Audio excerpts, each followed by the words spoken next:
All right. Good evening. Welcome.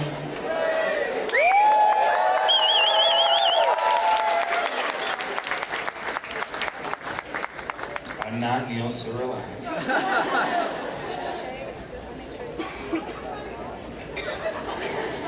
So, one of the best parts about being an indie bookseller is that you make friends. And when I moved here about 5 years ago from DC,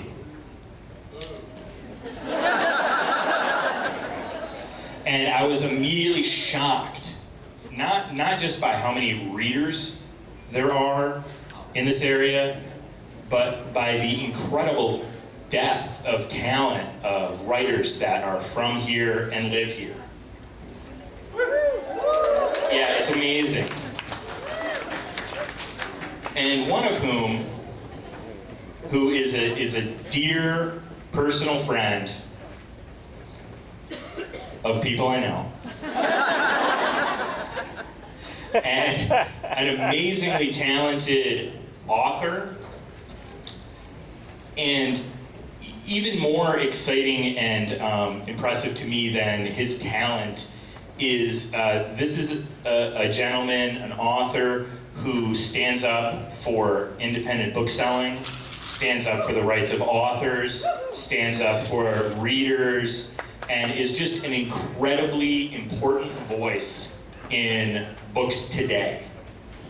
We are incredibly lucky to have him writing and coming to our stores and talking about his work and talking about the works of others. And without further ado, it's my pleasure to welcome Mr. John Scalzi.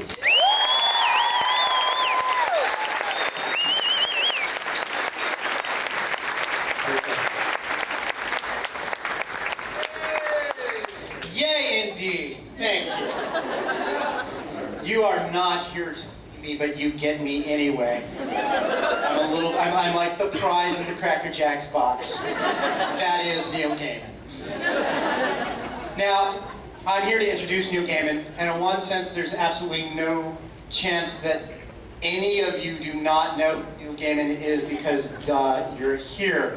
You know him as a writer, you know him as an internet celebrity, you know him as the guy who's kind of sexy in that British, yes, I used to be the basis for Echo and the Bunnymen sort of way, right? You know all this about it, so, frankly, giving you a rundown of his history is kind of pointless at this point. I assume you know why you're here and who you are here for. So instead, let me give you a personal history of me and Neil Gaiman because I think this will be kind of fun. It's 1990, and I am subletting a room at University of Chicago from my friend Joe Schmidt, who says that as a condition of me subletting the room, I actually have to read comic books because he's a huge comic nerd. And I'm like, okay, fine, whatever. And so, so I spent that entire summer in forced reading. And I remember reading Concrete and reading Constantine and reading all this sort of stuff, but the one that stuck with me was this one about this lanky sort of Robert Smith-looking dude who was all moody called Sandman.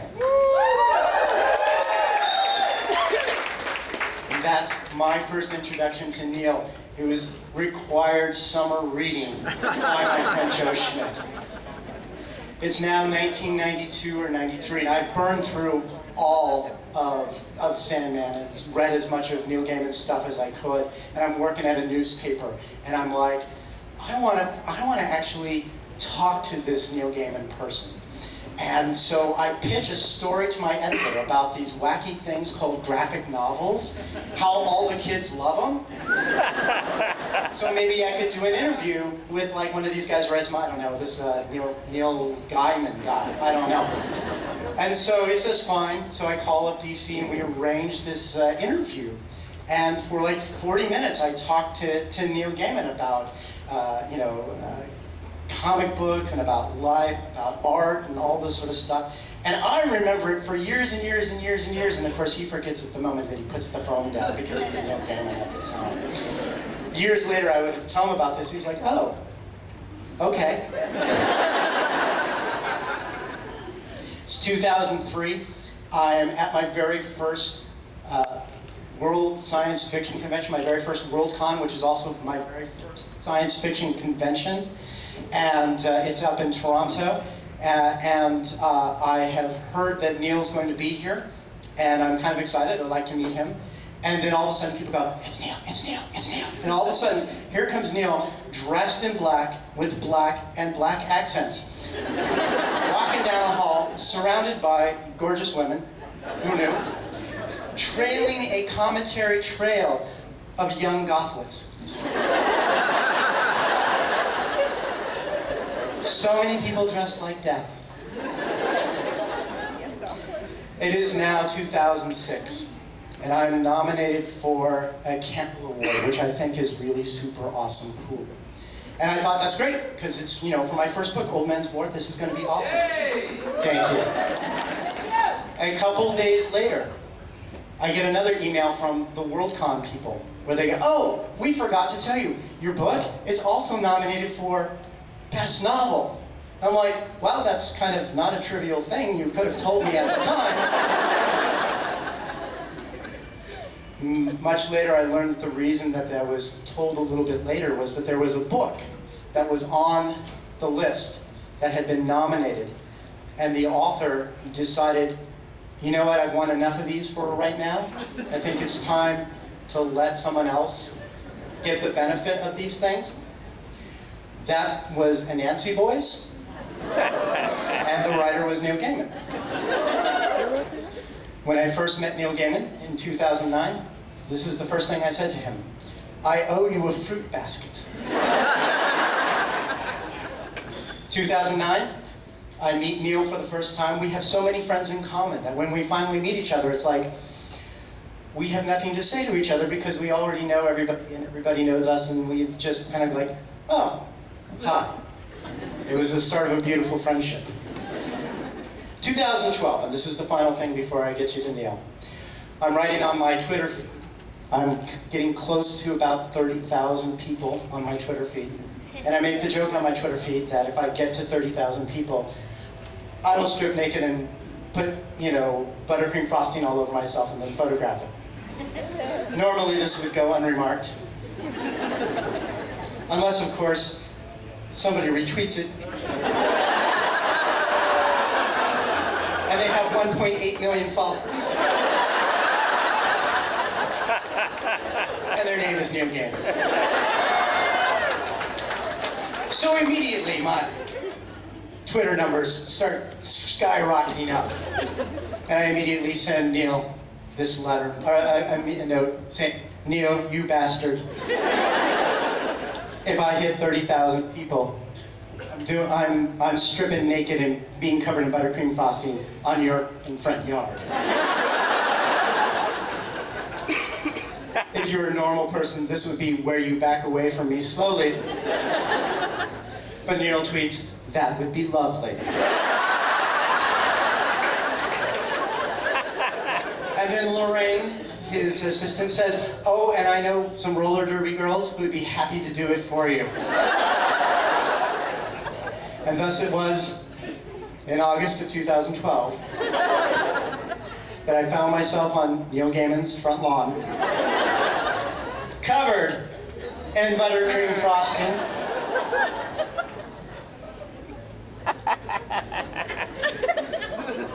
I honestly don't remember much. But I do remember Neil slapping the final piece of frosting in my mouth, which I thought was strangely symbolic.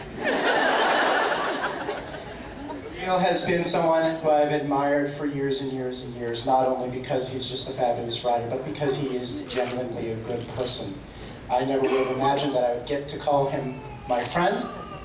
I never imagined that we would do wacky, crazy things. I never imagined that I would be able to introduce him in front of all you people who are going to have such a wonderful time with him tonight. Without further ado, ladies and gentlemen, Neil Gaiman.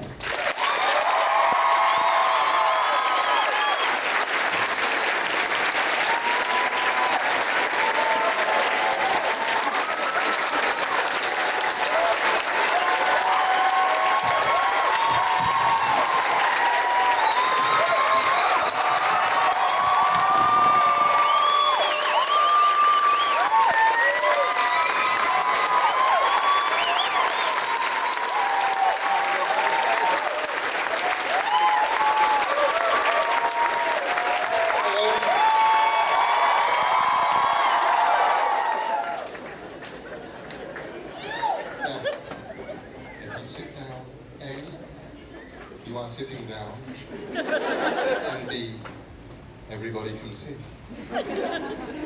Thank you, John. That was wonderful. That, normally, the introduction bit is the bit of this that you kind of endure. If you're the author. And a really nice lady from the bookstore who really didn't know who you were before she went to your webpage gets up there and says, he has won 4 Hugo Awards, 3 Nebulas, a Bram Stoker Award, and 3 and lots of other awards. So I think that was my favorite introduction ever, because no other introductions have had people naked, covered with buttercream frosting on my front lawn. The second best was on the American Gods UK tour, where I was in Waterstones in Manchester, and the young man who was going to be introducing me was terrified. And I could tell that he was terrified because he was shaking. And he was holding the speech. Looked exactly like a piece of paper that just vanished. Yeah. It was that big and it was shaking. And he was shaking nervously. And he explained that he'd stayed up for the past 36 hours doing nothing but writing his introduction to me.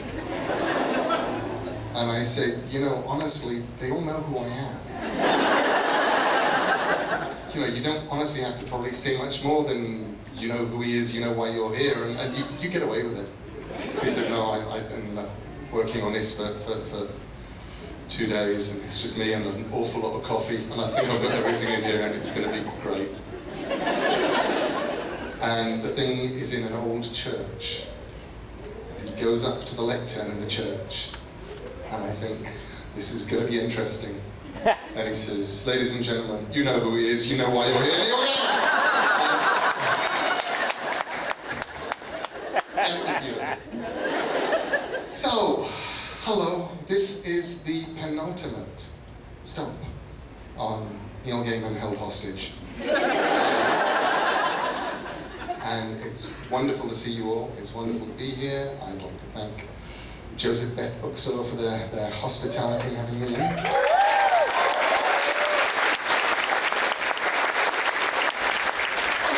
And this is going to be a lot like all of the other ones that I've done, except that in the middle of it, John Scalzi will appear like a creature from your worst nightmares, like the Inquisitor of Doom, armed with a stack of questions from you lot, and he will inquisit me.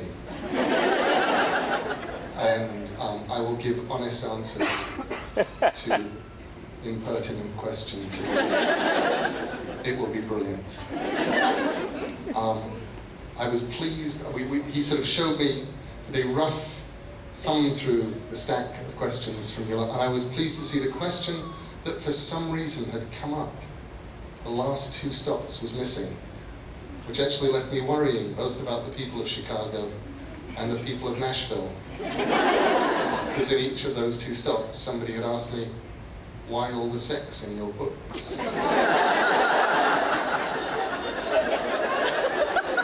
Which left me in the kind of awkward, embarrassing position of going, obviously these people were missing out when someone said, well,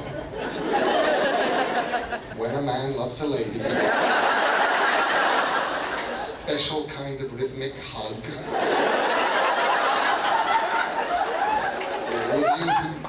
All of you who are here today probably resulted from one of those.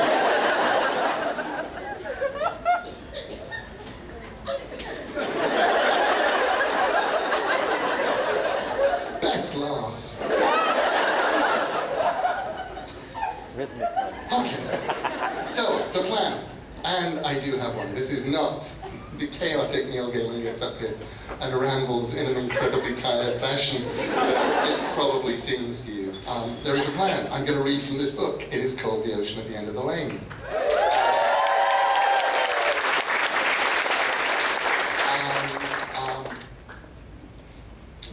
read from it. I should explain why it exists. I don't normally have to do that with books, because normally when books exist, they exist because at some point I went, you know what? I think I'm going to write this book. And then I do. Sometimes it takes a long time, but I sit down and I go, I think I will write a book called American Gods. And it will be a big, thick book. It will be filled with gods, and it'll have this sort of war, and it'll go off, and it'll be a road trip, and it'll have all of the stuff in America that I don't understand. And it will be the size and shape of a brick, and this will be my book. And that's one way that I set out to write a book. Or I might go, I'm going to write a book called The Graveyard Book. And it will be constructed, in 8 chapters that will be short stories set 2 years apart, and they will form an arc, and it will become a novel, and they will be like The Jungle Book, only where The Jungle Book is about a kid who wanders into the jungle and is brought up by jungle beasts and taught all the things that wild animals know. This will be about somebody who wanders into a graveyard as a baby and is brought up by dead people and taught all the things that dead people know. And that will be my book. And that was how I always wrote books in the past. That was not how I wrote this book. This book began with me going, I miss my wife. My wife, thank you, that was a very nice one. And I did. She'd gone off to Melbourne, Australia to make an album called Theatre is Evil. And she was writing, she had lots of songs, but she was finishing off writing them. She was rehearsing the band, she was recording the thing, and I was off in Florida because it was January and the alternative was being in Wisconsin. And I was missing her an awful lot. And I thought, I will write a short story and I'll send it to her. And then she'll remember me. Well, no, it wasn't a bad thing. She was just, she gets the same way making an album, I discovered, that I do normally when I'm writing a book, which is you just become a driven monomaniac with no room for anything else in your life. So I had a wife who was this wonderful, driven monomaniac making her album. And I thought, well, I'll send her a short story. And she'll like that. And it'll be a nice gesture. And she doesn't like fantasy very much.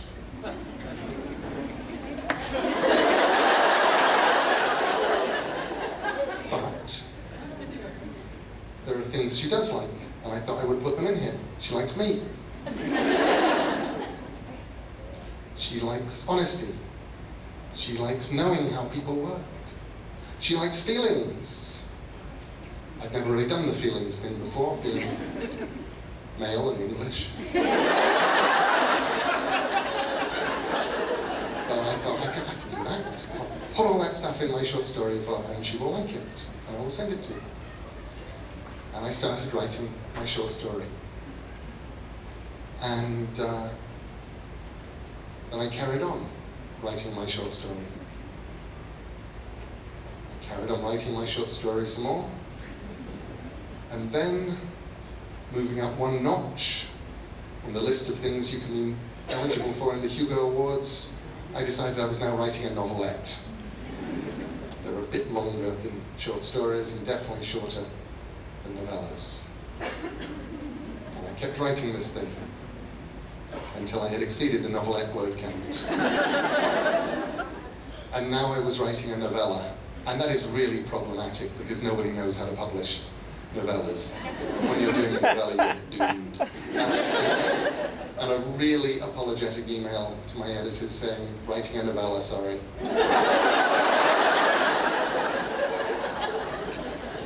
And I carried on writing the thing. And then I finished it. I finished it in Dallas, where Amanda had come to mix her album. And I flew in, and every day she would go off and mix her album, and every night I'd read her what I typed up that day. And at the end of the Dallas trip, I finished typing the book, and I did a word count. And I sent another email off to my editors on each side of the Atlantic, which said, appear to have written a novel.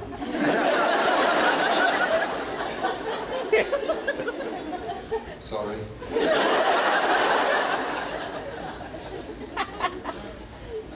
So that was how this book came into existence. It is not the sensible, normal way that books come into existence. You're meant to at least go, I'm writing a novel, and then you write a novel, and instead you're me, and you muck it all up. And that's what I'm going to read to you from. And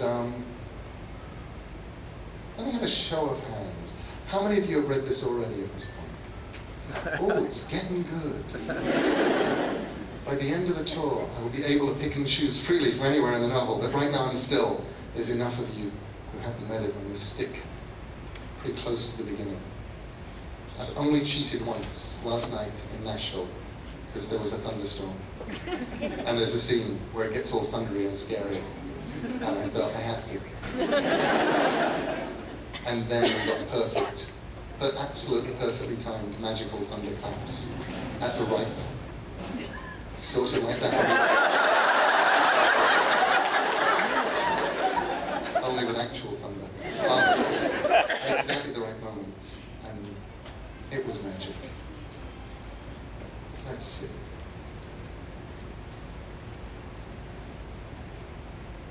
So, our narrator is 7 years old, and he's just found, he and his father have found somebody, a family lodger, has committed suicide in the, committed suicide in a car at the end of their lane. And he's met 3 women who live at the end of the lane. And they are, it's going to be really irritating. I guess we're just going to make the best of it, aren't we? Or we could kill them.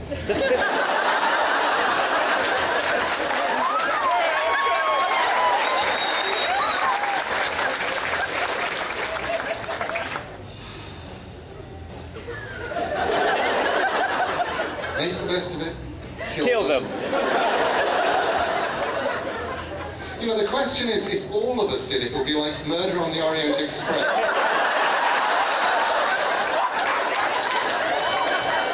You know, and we'd all be on there, and we'd go, well, yes, we all killed them, but you have to split this amongst 1,000 people. We each collected 1,000 for the killing, and they go, oh, okay, well then, don't do it again.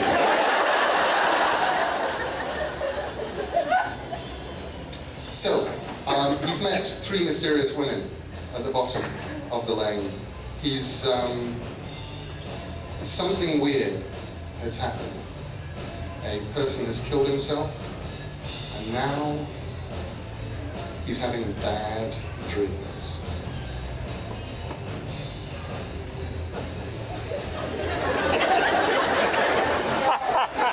Okay, just so you know, I'm not ever been one for that whole sort of, well, no one rid me of this turbulent priest thing.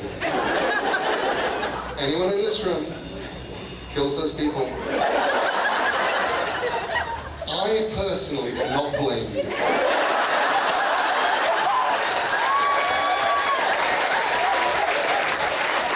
Obviously, I'm not saying do it. We are against murder, aren't we? We think that murder is a bad thing. Okay. Bad, but death happens. So he's just had, our 7-year-old has just had a very bad dream. I woke and I was choking. I could not breathe. There was something in my throat, hard and sharp, and stopping me from breathing or from crying out. I began to cough as I woke, tears streaming down my cheeks, nose running. I pushed my fingers as deeply as I could into my mouth, desperate and panicked and determined. With the tip of my forefinger, I felt the edge of something hard. I put the middle finger on the other side of it, choking myself, clamping the thing between them, and I pulled whatever it was out of my throat. I gasped for breath, and then I half vomited onto my bedsheets, threw up a clear drool flecked with blood from where the thing had cut my throat as I pulled it out. I did not look at the thing. It was tight in my hand, slimy with my saliva and my phlegm. I did not want to look at it. I did not want it to exist, the bridge between my dream and the waking world. I ran down the hallway to the bathroom, down at the far end of the house. I washed my mouth out, drank directly from the cold tap, spat red into the white sink. Only when I'd done that did I sit on the side of the white bathtub and open my hand. I was scared. But what was in my hand, what had been in my throat, wasn't scary. It was only a coin, a silver shilling.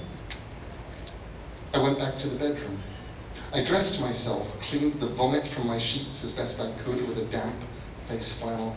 I hoped that the sheets would dry before I had to sleep in the bed that night. Then I went downstairs.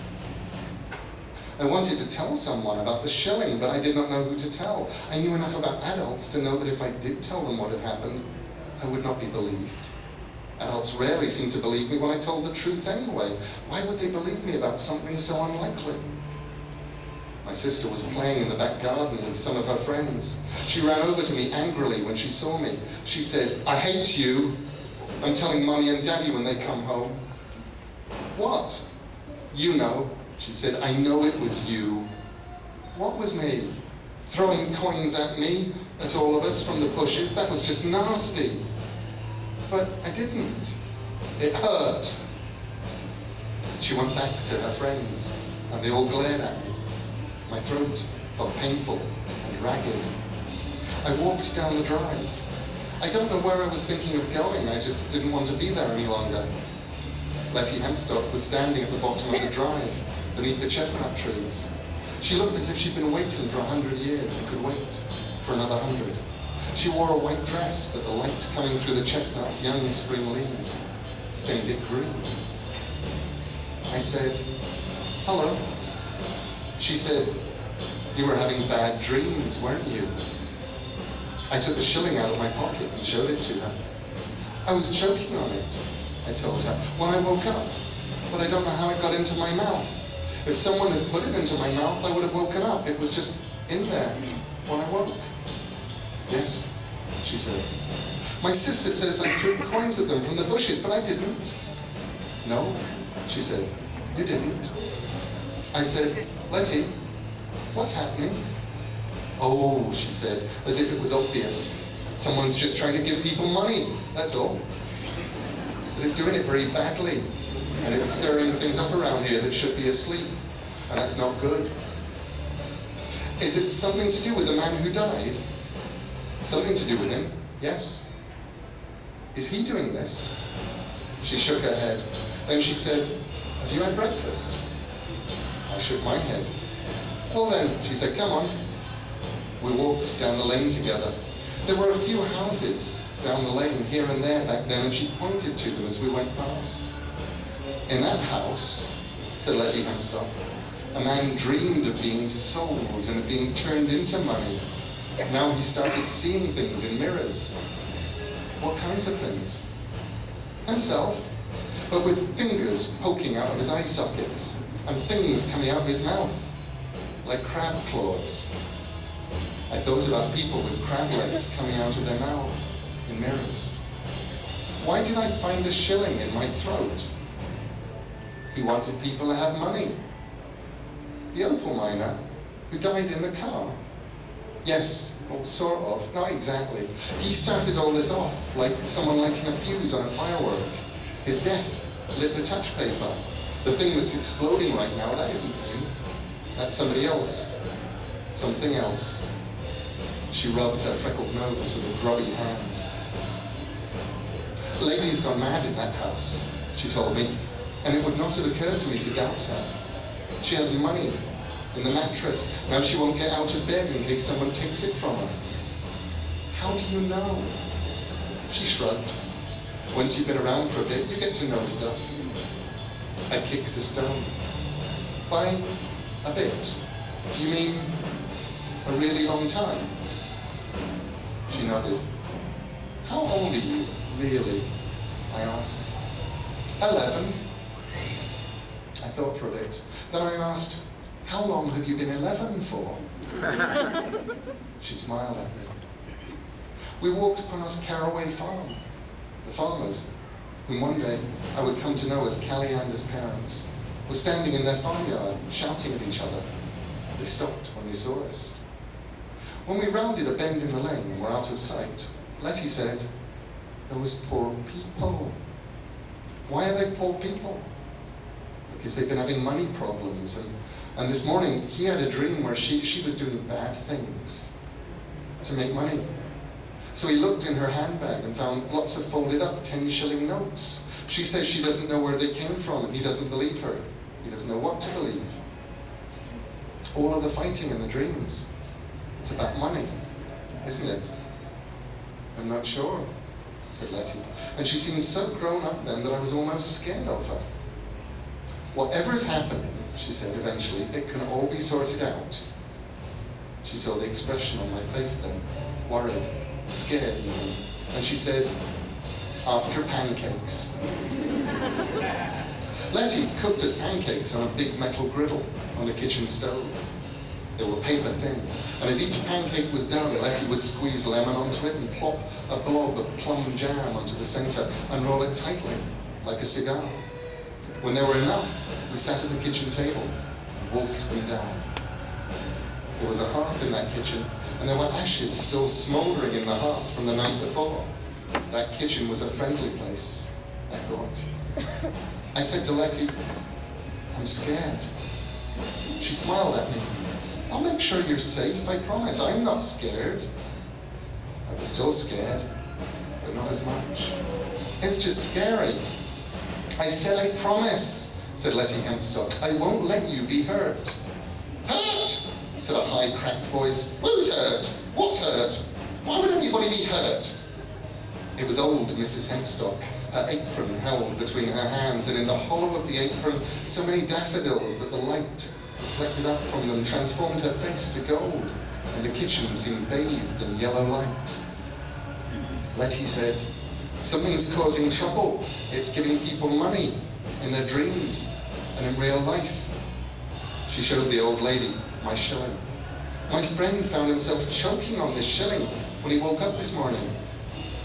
Old Mrs. Hempstock put her apron on the kitchen table, rapidly moved the daffodils off the cloth and onto the wood. Then she took the shilling from Letty. She squinted at it, sniffed it, rubbed at it, listened to it, or put it to her ear at any rate, and then she touched it with the tip of her purple tongue. It's new, she said at last. It says 1912 on it, but it didn't exist yesterday. Letty said, I knew there was something funny about it. I looked up at old Mrs. Hempstock. How do you know? Good question, lovey. It's electron decay, mostly. You have to look at things closely to see the electrons. They're the little dinky ones that look like tiny smiles. The neutrons are the grey ones that look like frowns. The electrons were all a bit too smiley for 1912. So then I checked the size of the letters in the old king's head, and everything was a tad too sharp and crisp. Even when they were worn, it was as if they'd been made to be worn. You must have very good eyesight, I told her. I was impressed. She gave me back the coin. Not as good as it once was, but then when you get to be my age, your eyesight won't be as sharp as it once was, neither. And she let out a guffaw, as if she'd said something very funny. How old is that? Letty looked at me, and I was worried that I'd said something rude. Sometimes adults didn't like to be asked their ages, and sometimes they did. In my experience, old people did. They were proud of their ages. Old Mrs. Hempstock went over to a cupboard and took out several colourful vases. Old enough, she said. I remember when the moon was made. Hasn't there always been a moon? Bless you, not in the slightest. I remember the day the moon came. We looked up in the sky. It was all dirty brown and sooty grey here, then not green and blue. She half filled each of the vases at the sink. Then she took a pair of blackened kitchen scissors and snipped off the bottom half-inch of stem from each of the daffodils. I said, "Are you sure it's not that man's ghost doing this? Are you sure we aren't being haunted?" They both laughed then, the girl and the old woman, and I felt stupid. I said, "Sorry, ghosts can't make things," said Letty. "They aren't even good at moving things." Old Mrs. Hempstock said, "Go and get your mother. She's doing laundry." Then to me, "You shall help me with the daffs." I helped her put the flowers into the vases, and she asked my opinion on where to put the vases in the kitchen. We placed the vases where I suggested, and I felt wonderfully important. The daffodils sat like patches of sunlight, making that dark wooden kitchen even more cheerful. The floor was made of red and grey flagstones. The walls were whitewashed. The old woman gave me a lump of honeycomb from the Hempstock's own beehive on a chipped saucer and poured a little cream over it from a jug. I ate it with a spoon, chewing the wax like gum, letting the honey flow into my mouth, sweet and sticky with an aftertaste of wildflowers. I was scraping the last of the cream and honey from the saucer when Letty and her mother came into the kitchen. Mrs. Hempstock still had big Wellington boots on, and she strode in as if she were in an enormous hurry. "Mother," she said, giving the boy honey, "you'll rot his teeth." Old Mrs. Hempstock shrugged. "I'll have a word with the wigglers in his mouth," she said. "Get them to leave his teeth alone." "You can't just boss bacteria around like that," said the younger Mrs. Hempstock. "They don't like it." "Stuff and silliness," said the old lady. "You leave wigglers alone and they'll be carrying on like anything. Show them who's boss and they can't do enough for you. You've tasted my cheese." She turned to me. "I've got medals for my cheese. Medals. Back in the old king's day, there were those who'd ride for a week to buy a round of my cheese. They said that the king himself had it with his bread, and his boys, Prince Dickon and Prince Geoffrey, and even little Prince John, they swore it was the finest cheese they had ever tasted." "Gran," said Letty, and the old lady stopped mid-flow.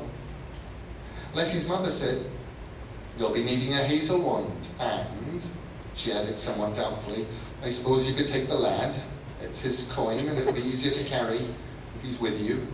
Something she made." "She?" said Letty. She was holding her horn-handled penknife with the blade closed. "Tastes like a she," said Letty's mother. "I might be wrong, mind." "Don't take the boy," said old Mrs. Hempstock. "Asking for trouble, that is." I was disappointed. "We'll be fine," said Letty. "I'll take care of him. Him and me. It'll be an adventure, and he'll be company. Please, Gran?" I looked up at old Mrs. Hempstock with hope on my face and waited. "Don't say I didn't warn you if it all goes wobbly," said old Mrs. Hempstock. "Thank you, Gran. I won't. And I'll be careful." Old Mrs. Hempstock sniffed. "Now don't do anything stupid. Approach it with care. Bind it, close its ways, and send it back to sleep." "I know," said Letty. "I know all that, honestly. We'll be fine."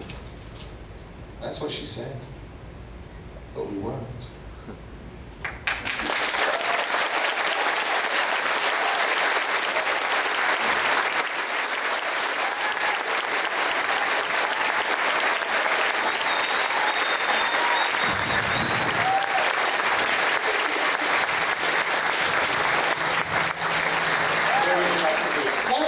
Stand around here. Let's stand together, because really there's just one chair. You get to be Mr. Interlocutor. Right. Stand far enough away that we don't... I don't know if you've ever met me before. My name is John Scalzi. Do you have the questions on you, Mr. Scalzi? I do have the questions on me. Have they been certified as proper questions? They do. They have question marks and everything. But before I get to their questions, as a point of privilege, I get to ask my question first. And I get to ask an esoteric question because I'm all smart like that.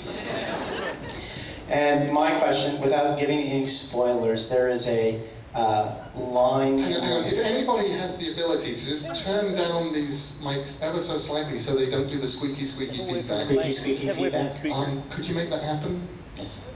Otherwise, I'll just wander around out there. No, that. There we go. Good. A little squeaky feedback. Okay, there we go. There's a line in this book that you just wrote, which says, paraphrasing more or less, that it's difficult or troublesome to be a door. And it seems to me that creative people are doors, that they write, and through their writing or through their imaginings, people see ghosts or gods or aliens or spaceships, and people want to continue, and want to go through those doors. People want to be on the other side of those doors. So speaking as somebody who is a door, is it difficult to be a door? What a lovely question. Why, yes, it is. I've been getting more and more fascinated recently by the idea of escapism, and by the idea of escapism as a bad thing. Because when you're writing a book like this, you get to think a lot more than you normally do about the idea of books as escape, as places. The idea that a book is a real place that you can go, which is something I think the readers, the giant community of readers gets to experience. When I was a kid, if things were bad, if things were dull, if things were weird, it was okay. I had places I could go that were safe, that were familiar. I could go to Narnia. I could go to Oz. I could go and hang out with Mary Poppins. It's all the kind of stuff that you could do. And then when I was a little older, it was good because I could go to Middle-earth. There are places you can go, and you go to those places. And then as you grow older, people start talking about escapism as if it's a very, very bad thing. As if somehow it's the teeth-rotting Coca-Cola of your diet, rather than the nutritious greens, and that really you should be reading works of literature which are good for you, and definitely do not offer escape in any possible way. In fact, proper works of literature should remind you that you are here, trapped in a miserable place. And if you are miserable, that's okay, because maybe you will feel slightly better because the people in the book will be in the world that you're in, only they'll be a little bit more miserable than you are. And escapism, the idea that you're giving somebody somewhere good to go is frowned on. And as I get older and older, I think, I really am a huge fan of escapism. I'm actually with Tolkien, I'm with C.S. Lewis, those guys where they were saying that the only people who really sound off against escape, who really don't like escape, are jailers. And that escape is a good thing. And I think escape is much more of an important thing than that, because while I was trying to explain this to some people in Miami, I thought, the big important thing actually is not that you escape. It's the fact that you go away, and you wind up with tools, and you wind up with weapons, and you wind up with knowledge that you didn't have before. That there are things you didn't know. And yes, you've escaped, but when you come back armed, you come back protected, you come back safer and saner. You come back with a new perspective on the world that you're in. And so, is it a troubling thing to be a door? Yes and no. It can be a grumpy thing to be a door, and it can be a frustrating thing to be a door. But at the end of the day, if what you've done is create a number of places that wouldn't have existed without you, that become places that people can go and can come back safer, better, braver, happier than they were when they left, then I think being a door is the best thing in the world.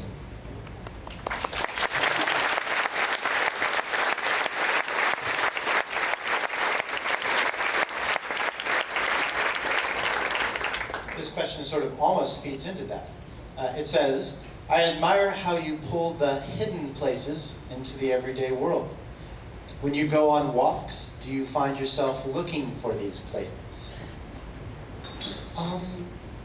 No. What I tend to do is I except when I was doing graveyard book research, when I would just make a point, wherever I was, of going to the local graveyard and wandering around.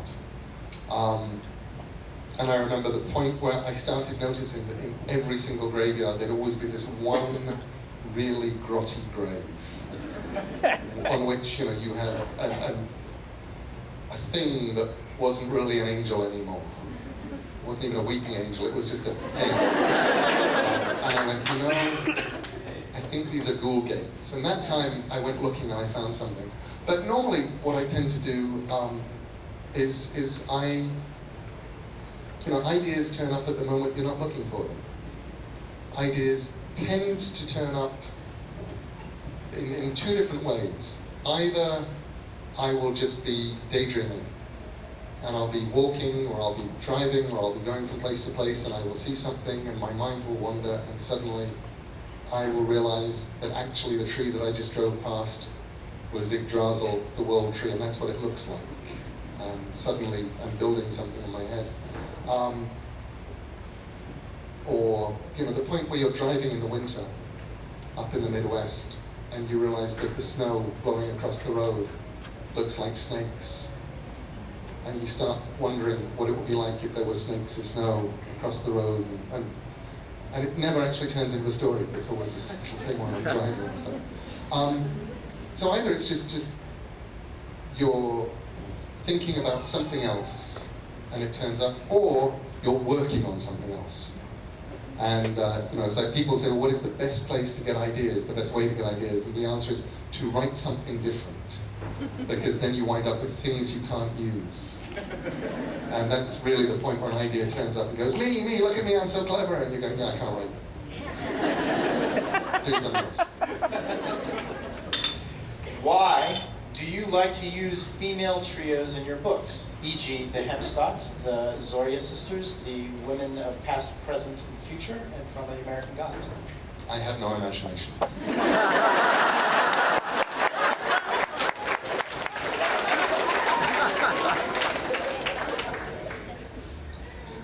How do you think social media, Twitter, Tumblr, etc., has made an impact or increased your popularity, and any upcoming projects using social media like your 12 Stories Blackberry project? Actually, the next thing I'm planning to do from social media is take a holiday from it. You can't do that! It is my first half of 2014 plan, is to do a sort of social media and electronica vacation while I go off and work on some stuff, which I think would be nice, because I won't have done one of those in ages. And it was nice, and then you come back refreshed, and everybody either goes, we missed you, or they go, Twitter? Oh, nobody does that anymore.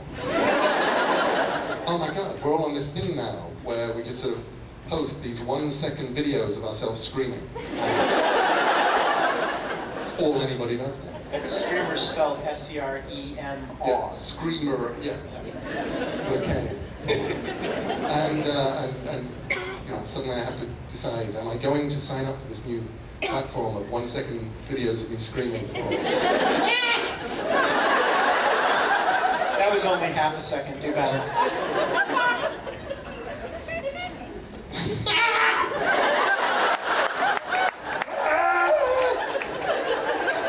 It could catch on. If there are any venture capitalists in the room, see John afterwards. What advice would you give to public school teachers to foster creativity in their students? Great. A lot of teachers out there. So In my experience, the one group of people who do not need creativity being fostered is kids. Kids are really good at creating. Kids, give them a piece of paper, they'll do your drawing. They won't go, no, I'm really not an artist. They go, yeah, cool. This is a house, and there's a kangaroo in the house. And kids, you know, say, make me up a song, they'll make you up a song. Make me up a story, they'll go make up a story. It's the best thing about kids, I think, is that nobody has squashed them yet. And the biggest thing that I would want from all teachers is not to squash them. You know, it's very, very easy as a kid to be squashed. All you need to do is show your drawing that you're really, really proud of to the wrong person, who will look at it and say, look, kangaroos don't go on the roost. Doesn't look like a kangaroo anyway.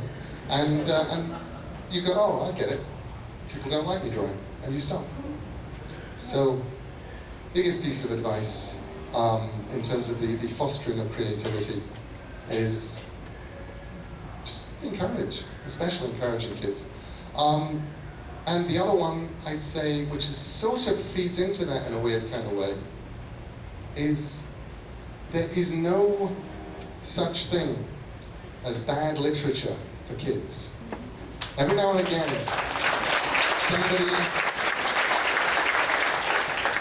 somebody will decide that I, because I've won the Newbery Medal and I'm fancy and stuff, should like say something against, I don't know, Goosebumps or whatever. And whatever the thing of the day that kids are reading because they're enjoying it, that people think they shouldn't be reading, and they should be reading things that are much closer to good, healthy green vegetables. And I try to explain that there's no wrong way into literature. There's no wrong way to discover that you like reading. There's no wrong way to discover you like stories.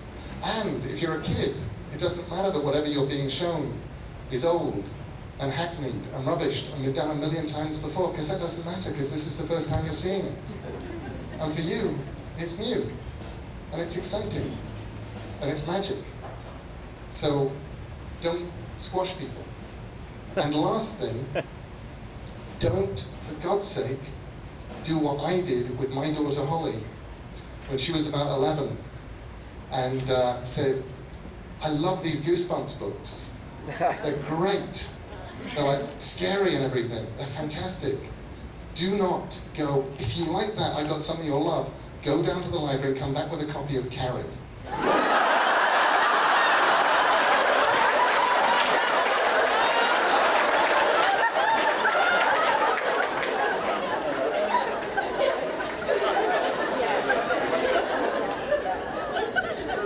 Holly spent the entire rest of her teenage years reading nothing books, reading nothing but happy stories in which people go across the plains in covered wagons. And she still glares at me if I mention Stephen King's name.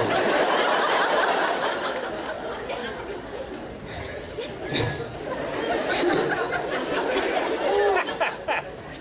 This dovetails spectacularly into this next question. You mentioned in the acknowledgments of Ocean at the End of the Lane that Stephen King reminded you of the joy of writing. Would you care to elaborate on those conversations with the fabulous Mr. King, my second favorite author? Thank you. I was asked in about January of last year to go and interview, if I would like to interview Stephen King, and I was asked by an editor that I really, really liked. And it was an old friend of mine. So I said yes. And when I was in Florida anyway, so I just drove across to Sarasota, where Steve was living, where they do the winters. And the first thing he said when he saw me was, why did you do this? He said, I gave them a list of people I would be willing to be interviewed by, knowing that all of you were too busy.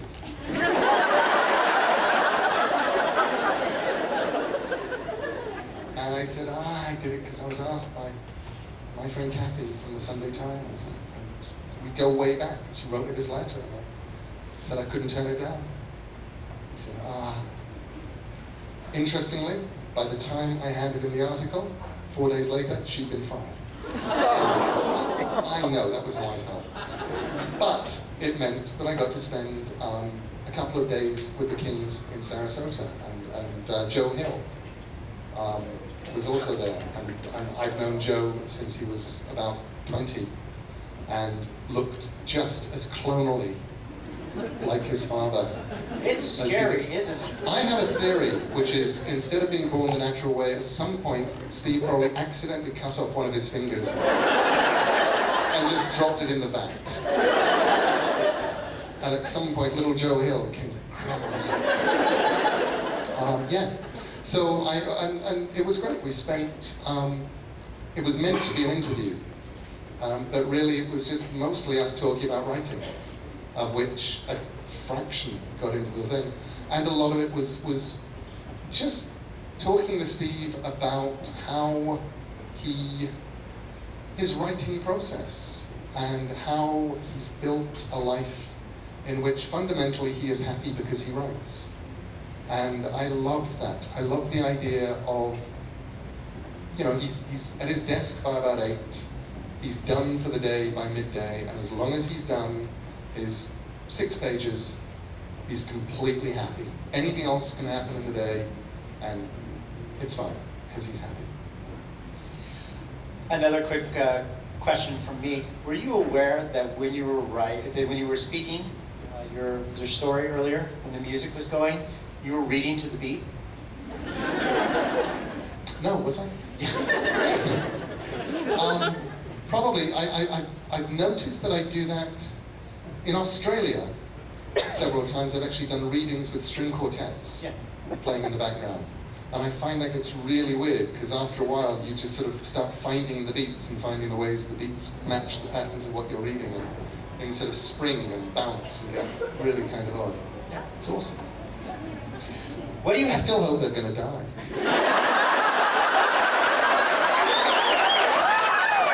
I decided that murder, even if spread amongst 1,000 people, is a bad thing. There is no justification for it. I'm now thinking about sinkholes. Those ones that open underneath you, and maybe in this case, could close up again. Vanish, close up. Hot mics. Another one. What do you have in your pockets? What does it have in its pockets? An awful lot of the stuff in its pockets is things that people have handed me on this tour that I haven't yet done anything with. Here is a movie on a chip by somebody named Devon Avery, and I've not yet taken the chip and put it into anything. I've got, yesterday, somebody gave me this, which is a Liberty Head dollar from 1922, the one that I talk about in American Gods. And it's the most beautiful example of the thing. So if any of you, I'll stick it up wherever I'm signing. And that way, if any of you who've ever read American Gods and wondered what the Liberty Head dollar, that also looks like Zoria Polonochnaya, looks like, then I will show you. So it's stuff. It's weird stuff. It gets weirder.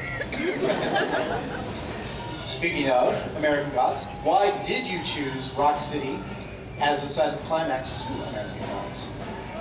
Because when I set off, tactical nuclear weapon.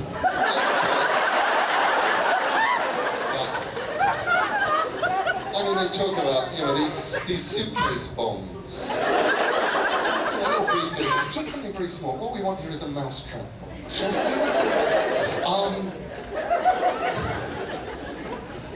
I was driving from the Minneapolis area to Florida to write American Gods for the very, very first time. And I had promised myself I would not take any freeways.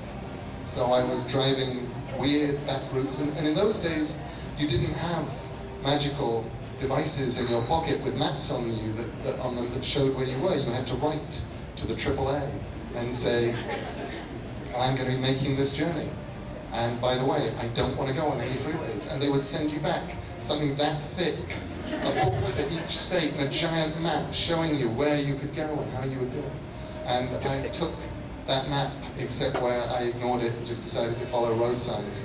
And so I was on some very, very strange road through some very, very strange mountains. Somewhere probably relatively near here, as these things go. And I looked down, and below me I could see a barn. And painted on the barn was Sea Rock City, the world's wonder. And I thought, what is Rock City, the world's wonder? Whatever it is, it must be very close.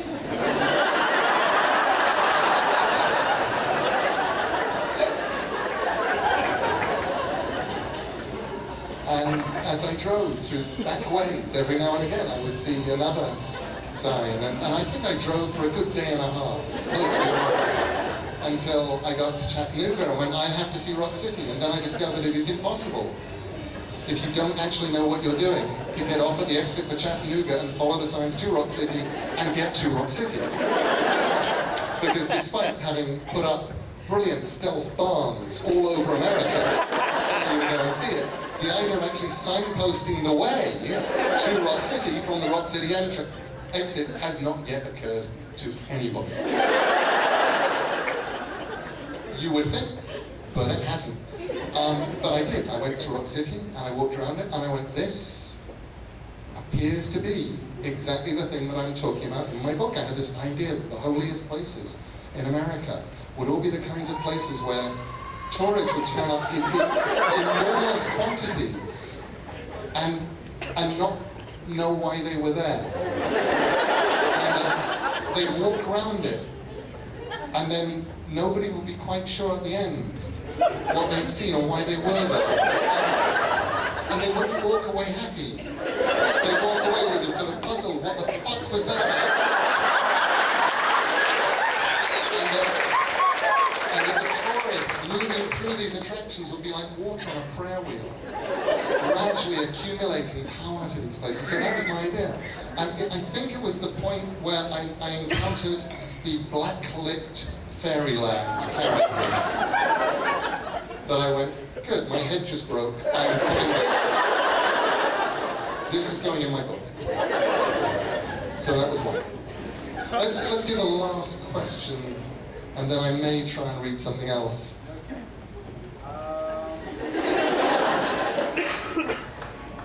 Mr. Gaiman, in the conservatory,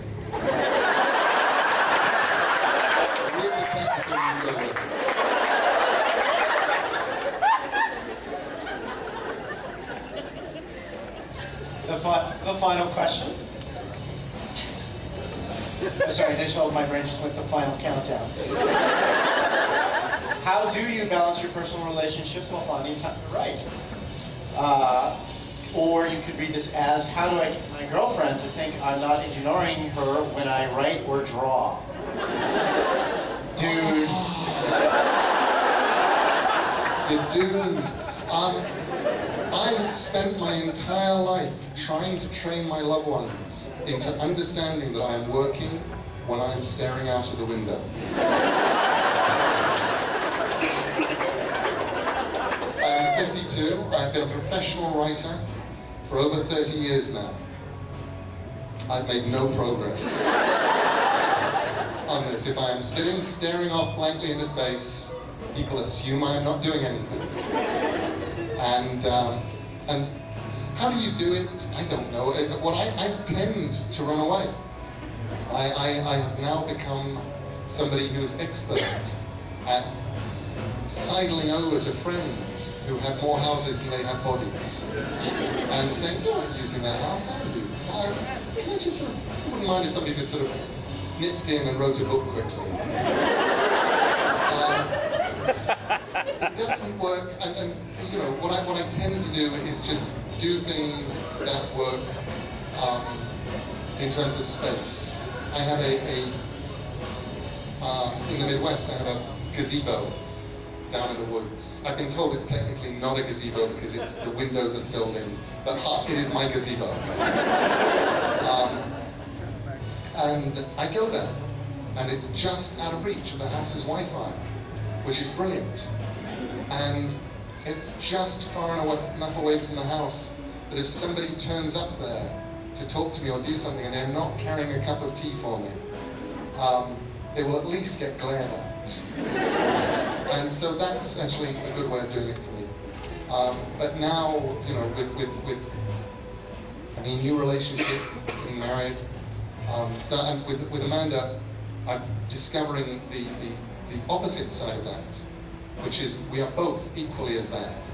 And while I am very good at just sort of going, no, that's fine, all right, and I can write anywhere, all right, over there, she goes to the opposite extreme of, I can't write any music if there's somebody else in the house who could possibly be listening. And I'm going, no, that's fine, I won't listen. She, no, you don't understand, you have to go away. And once in Australia, I found myself thrown out onto the streets. She said, just go and hang out in that cafe.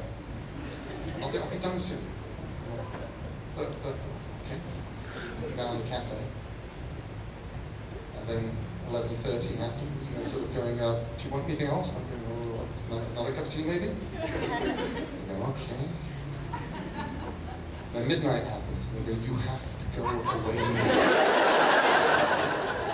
Only they're Australian, so they're not saying it like that. It's much more, mate, haven't you got a home to go to? You know, if you're dossing out there, you still got to get out of here, mate. We've got to close out. So, they close up. And now I'm going, oh, what do I do? Creep back up, knock on the door, and she's like, what? I'm going, I can't actually, there isn't anywhere. She's like, well, come in and don't make a noise. And I sit down, and I check my email, and we're doing a gig the following day at the Sydney Opera House. And there's an email from the Sydney Opera House saying, excuse me about tomorrow's gig, and I say, oh, Sydney Opera House, when I know, and then I discovered what happens if you disturb an Amanda. Once you've been allowed in under sufferance. Never done that again. Now I would be out there walking the streets with those wallabies.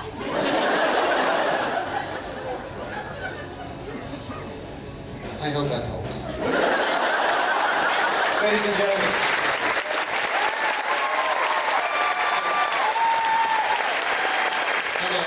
Before we leave that, let me ask you,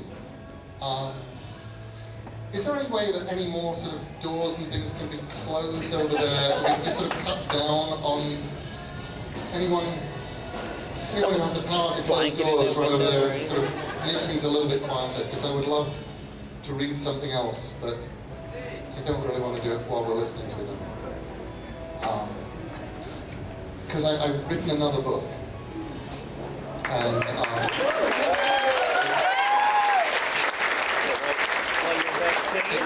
it comes out in September. And really, if you're going to be a good author, what you're meant to do, and I know there are studies on this, is you're meant to bring out one book a year, and it should be published at the same time every year. You should not fail to write an adult novel for 8 years just because you're not paying attention, and then bring out an adult book in June and a kid's book in September. This is wrong. So the kid's book, which is coming out in September, is called Fortunately the Milk. And on the one hand, you could view this as a book for children, and on the other hand, you could view it as a book for fathers. Because fathers, whatever father made that noise. Because fathers do not get enough love. See? Exactly. We do not. I myself wrote a book which, on cold consideration, could be considered fatherist. It was called The Day I Swapped My Dad for Two Goldfish. In it, a father who is reading his newspaper is traded by his son for some goldfish with a kid next door. He is traded, he goes off, he never notices. He is then traded for various other objects by various other kids. Eventually, the narrator has to go and get him back. He gets him back from a rabbit hutch where he's reading a newspaper and eating a carrot. And I thought that is a bad, evil depiction of fathers. People will read this book and they will think that fathers are unaware newspaper reading, somnolent, carrot-eating lumps of obliviousness. And I have to remedy that personally. So I have written a book in which a father does the kind of exciting, adventure-y things that fathers do. Specifically, namely, and to wit, he goes out to the shop on the corner to buy some milk for his children's cereal because they are out of milk.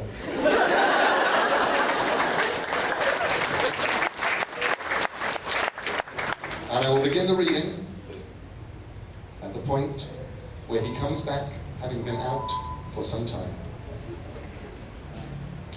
There was a thump and a bang at the front door, and my father came in. "Where have you been all this time?" said my sister. "Oh," said my father. "Oh, yes, well, funny you should ask me that." "You ran into someone you knew," I said, "and you lost track of time." "I bought the milk," said my father, "and I did indeed say a brief hello to Mr. Ronson from over the road who was buying a paper. I walked out at the corner shop and heard something odd that seemed to be coming from above me. It was a noise like this. Thump, thump. I looked up and I saw a huge silver disc hovering in the air above Marshall Road. "Hello," I said to myself. "That's not something you see every day." And then something odd happened. "That wasn't odd?" I asked. "Or something odder," said my father. "The odd thing was the beam of light that came out of the disc. A glittery, shimmery beam of light that was visible even in the daylight, and the next thing I knew I was being sucked up into the disc. Fortunately, I put the milk into my coat pocket. The deck of the disc was metal. It was as big as a playing field, or bigger.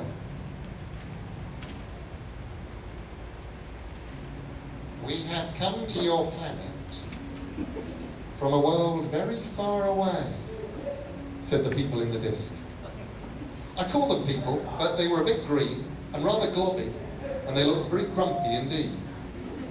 "Now, as a representative of your species, we demand that you give us ownership of the whole planet.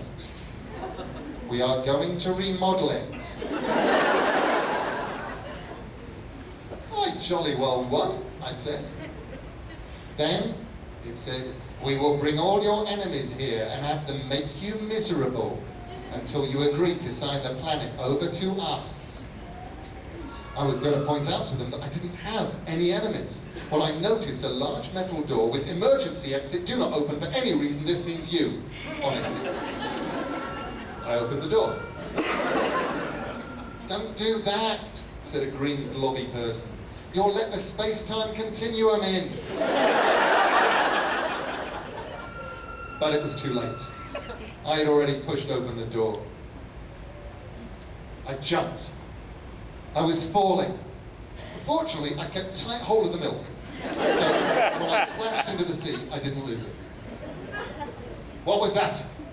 said a woman's voice. "A big fish? A mermaid? Or was it a spy?" I wanted to say that it wasn't any of those things, but my mouth was full of seawater. I felt myself being hauled up onto the deck of a little ship. There were a number of men and a woman on the deck, and they all looked very cross. "Who be ye, landlubber?" said the woman, who had a big hat on her head and a parrot on her shoulder. "He's a spy, a walrus in a coat, a new kind of mermaid with legs," said the man. "What are you doing here?" asked the woman. "Well," I said, "I just set out to the corner shop for some milk for my children's breakfast and for my tea, and the next thing I knew, He's lying, Your Majesty. She pulled out her cutlass. You dare lie to the Queen of the Pirates? Fortunately, I kept tight hold of the milk. Now, I pointed to it. If I did not go to the corner shop to fetch the milk, I asked them, then where did this milk come from? At this, the pirates were completely speechless. Now, I said, if you could let me off somewhere near to my destination, I will be much obliged to you.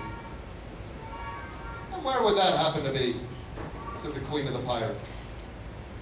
On the corner of Marshall Road and Fletcher Lane, I said. My children are waiting there for their breakfast. You're on a pirate ship now, my fine bucko, said the Pirate Queen, and you don't get dropped off anywhere. There are only two choices. You can join my pirate crew, or refuse to join, and we will slit your cowardly throat, and you will go to the bottom of the sea where you will feed the fishes. What about walking the plank? I asked. Never heard of it, said the pirates. Walking the plank, I said. It's what proper pirates do. Look, I'll show you. Do you have a plank anymore? It took some looking, but we found a plank, and I showed the pirates where to put it. We discussed nailing it down, but the Pirate Queen decided it was safer just to have the two fattest pirates sit on the end of it. Why exactly do you want to walk the plank? Asked the Pirate Queen. I edged out onto the plank. The blue Caribbean water splashed gently beneath me. Well, I said, I've seen lots of stories with pirates in them, and it seems to me that if I'm going to be rescued... At this, the pirates started to laugh so hard, their stomachs wobbled, and the parrot took off into the air in amazement.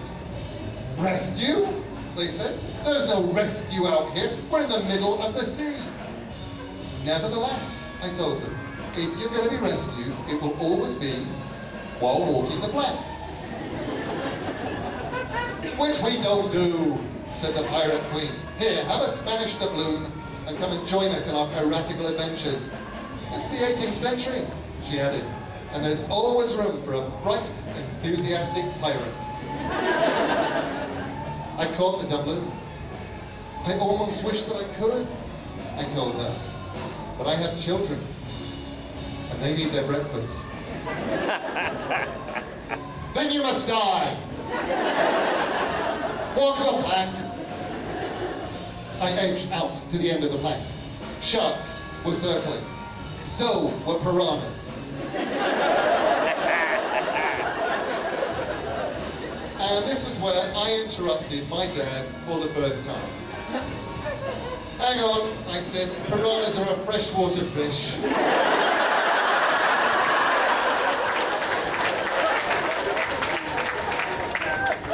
What were they doing in the sea?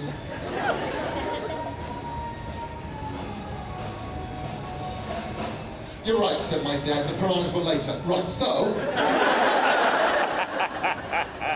I was out at the end of the plank, facing certain death, when a rope ladder hit my shoulder and a deep, booming voice shouted, quickly, climb up the rope ladder. I needed no more encouragement than this, and I grabbed the rope ladder with both hands. Fortunately, the milk was pushed deep into the pocket of my coat. The pirates hurled insults at me, and even discharged pistols. But neither insults nor pistol shot found their targets, and I soon made it to the top of the rope ladder. I'd never been in the basket of a hot air balloon before. It was very peaceful up there. The person in the balloon basket said, I hope you don't mind me helping, but it looked like you were having problems down there. I said, you're a stegosaurus.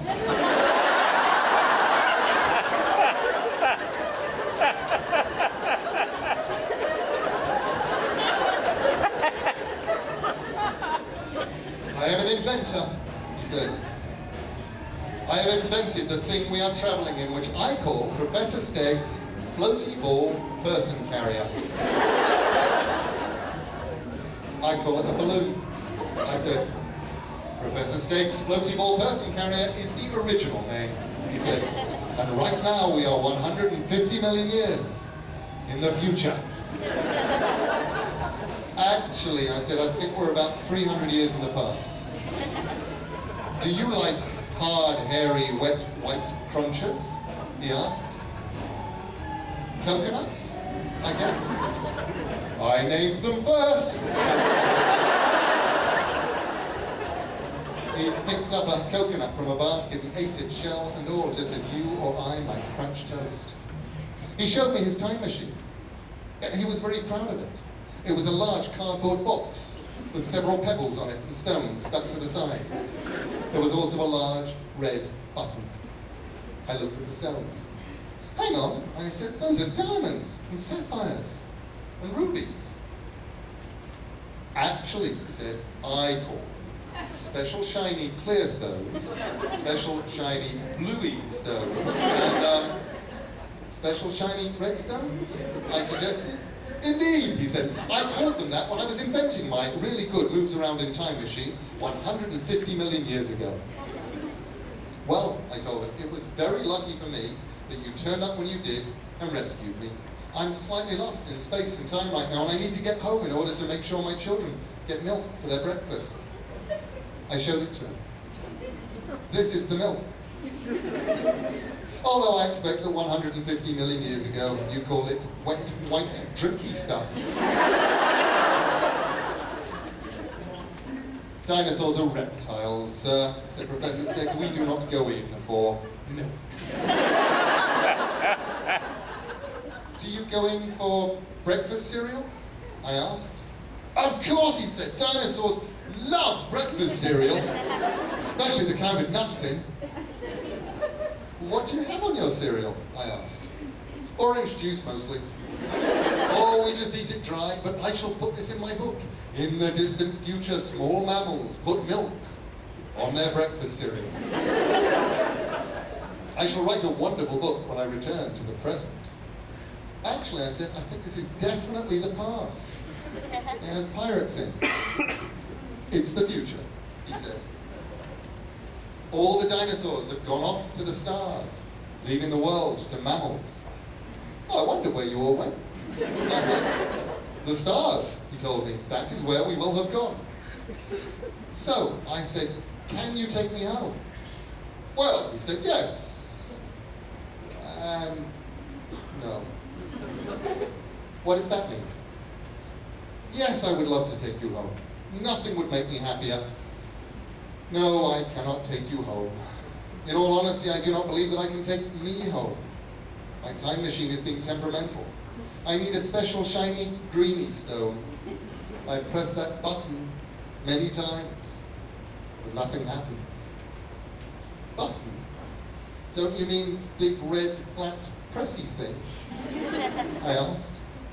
I most certainly do not. It is a button. I named it after my aunt, Button. I thank you.